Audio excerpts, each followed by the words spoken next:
Hi, I'm horror author Paul Edwards. Tonight I'm reading Space Wars magazine from 1977. This is the premiere issue of a short lived science fiction magazine. I thought some of you might enjoy flipping through this vintage magazine with me. Together, let's see what kinds of monster kid goodness is in here.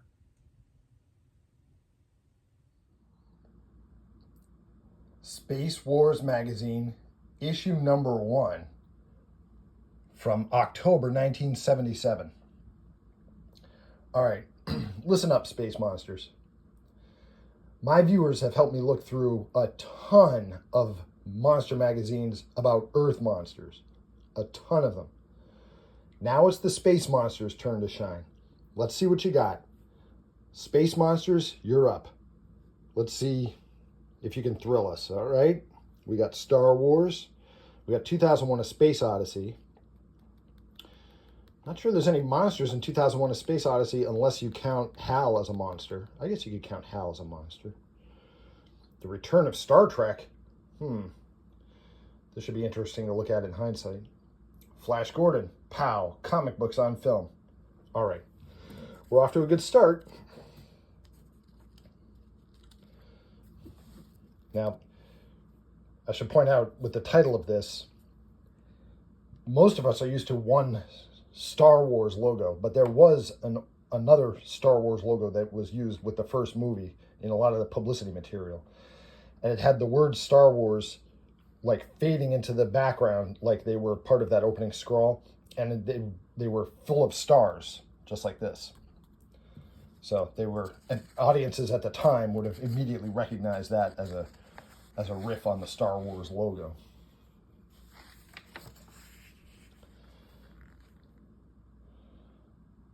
Oh, the official Star Trek poster magazine. Wonder how long that lasted. I used to get the Star Wars poster magazine. I don't know that I ever got the Star Trek one. The poster magazines would come out once a month, and the only real difference between them and something like this is that a bunch of the pages, if you took them out of the magazine, would unfold into a poster like this size. But, I mean, we thought they were great when we were kids. All right, let's see what we're getting.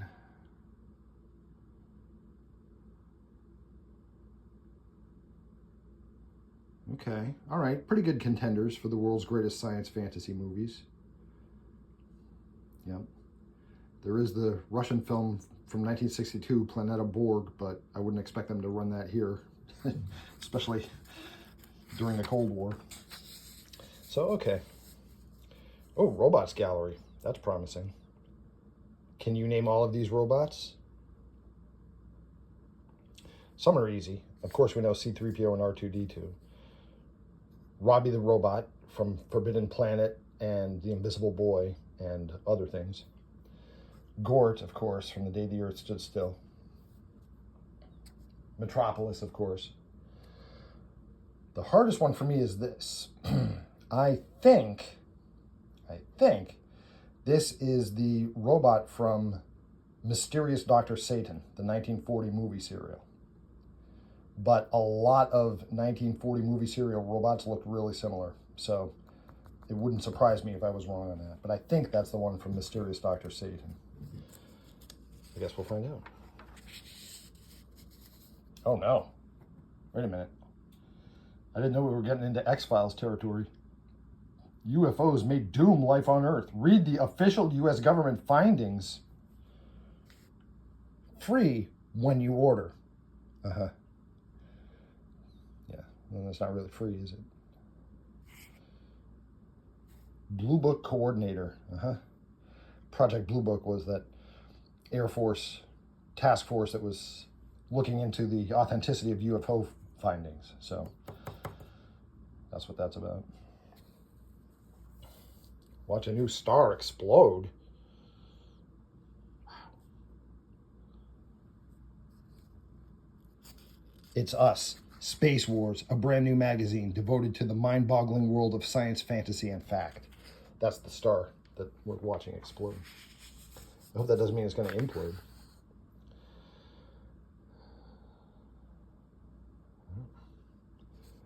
Metropolis.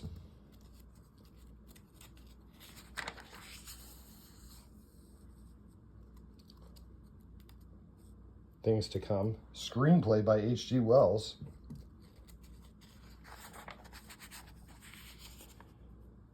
The Day the Earth Stood Still made a big impression on people. This was my mom's generation of moviegoers, and she has told me about how people were very impressed by this movie. This was a big deal. And I know in the 1950s there were so many flying saucer movies. It's hard to pick one or two as being prominent, but this was a prominent one.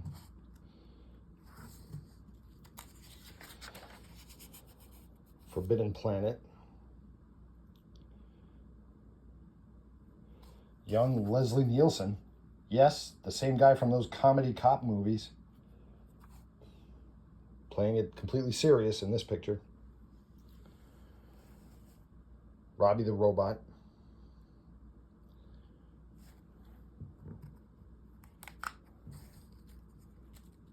How can you not love Robbie the Robot? Come on. This was such a good robot that they used him again in other movies and productions. And he made it onto TV shows. He was in Twilight Zone. He was even in Columbo, believe it or not. Because it was such a good robot costume that they didn't want it to go to waste, so that it kept getting reused. And it played the convention circuit for years. For years, you could go to science fiction or monster conventions, and Robbie the Robot would be there. I don't know what the final fate of Robbie the Robot is. Is the original suit still out there? I'm sure probably one of you knows. Please let us know in the comments. Oh, Flash Gordon.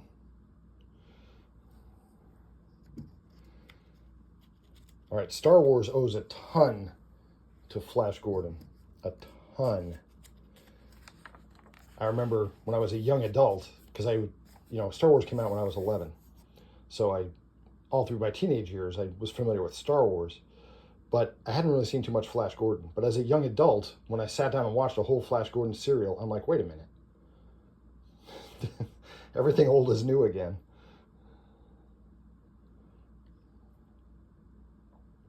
There was something weird about this poster.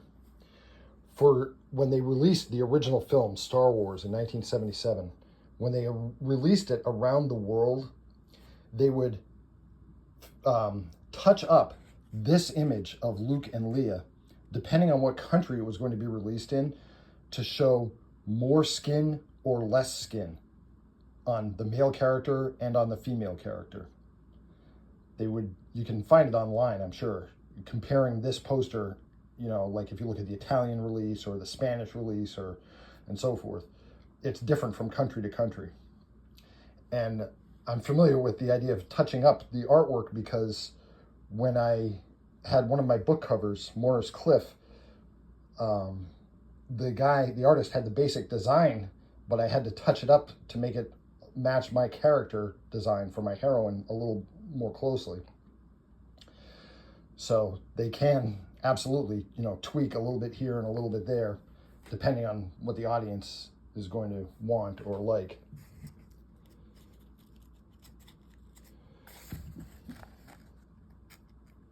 I should do a video just on the design of book covers. I'm a self-published author, so I have to figure out how to get my own book covers done. And there's a whole process to it. It's not as hard as it might seem to get a professional artist to do your book cover. But you have to know what you want. All right. Well, that's the story for another day. The Jawas.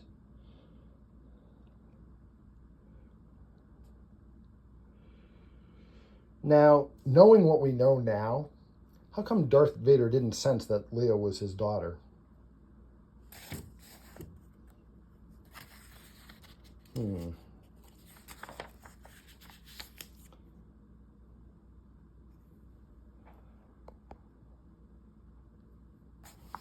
All right, does Chewbacca count as a monster?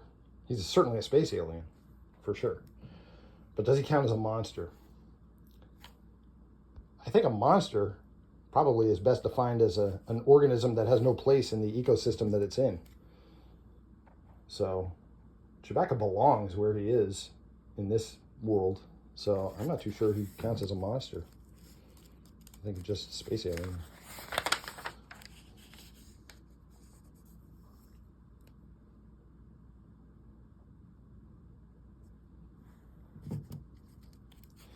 So when this film first came out and we were kids, we weren't 100% sure whether the stormtroopers were human beings or robots.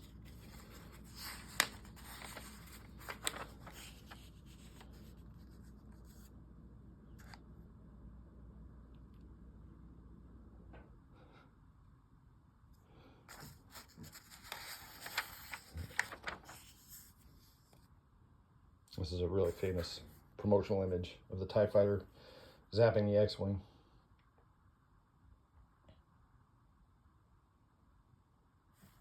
Okay, this scene always bugs me. I'm sure you know the story of Star Wars. Leia is trying to comfort Luke because Obi-Wan Kenobi, a man he's known for, I don't know, 2 days maybe, has died. Meanwhile, Leia's whole home planet has just been blown up within the past 2 days also. And everybody that she ever knew or loved, her home, her family, her friends, all obliterated. But she's comforting Luke. Yeah. That doesn't make sense to me. And I know it's a fantasy movie. I get that. But here's the thing about fantasy movies. You can have your situation be as wild as you want with spaceships, robots, time travel. Knock yourself out. The situation can be as wild as you can imagine. But your character's emotional reactions have to feel authentic. Your character's behaviors and responses to things have to seem natural. Your story can be as wild as you want, but the human side of the story has to feel natural. So I try very hard in my books, although I have wild scenarios, I try very hard to have people talk and think the way that they really would.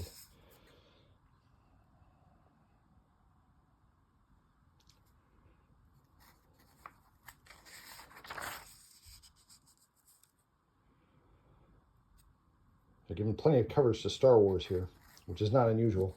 But I should point out that there were tons of magazines like this printing pictures from Star Wars. So they had a lot of competition.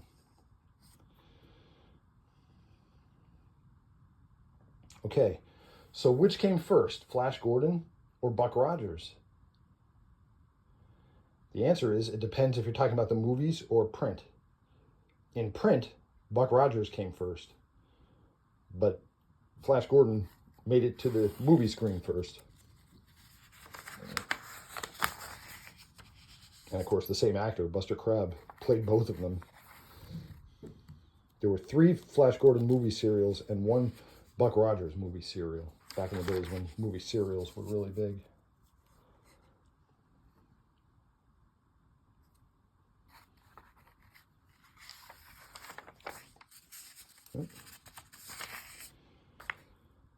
All right, I'm not even going to try to compete with the knowledge of those of you who are Trekkers, but I do know that they tried to revive Star Trek in the 70s, and the script that became Star Trek the Motion Picture was later reworked into Star Trek the Next Generation.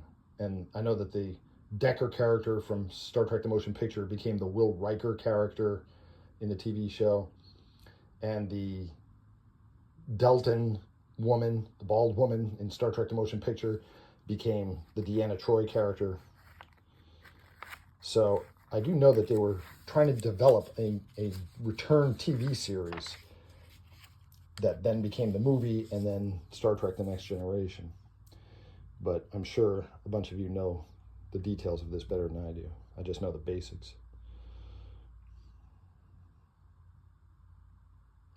I always like the Klingon ship.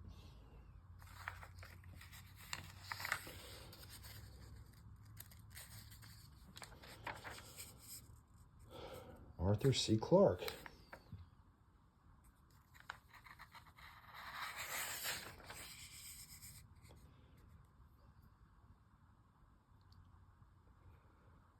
3 great science fiction games in one big money-saving package.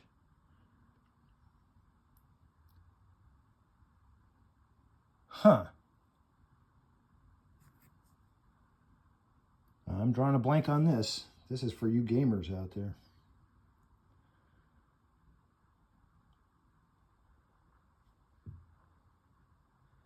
Nope. I got nothing. Is this like a science fiction version of Dungeons and Dragons? Like a role-playing board game?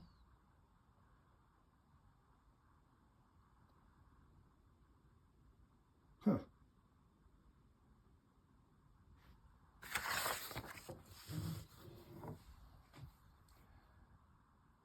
You can get Starship jewelry.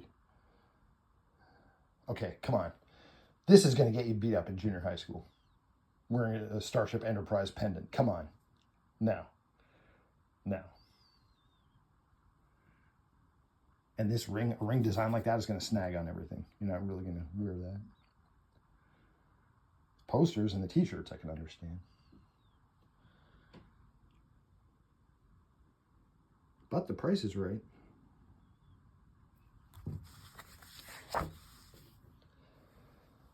All right, this was pretty good.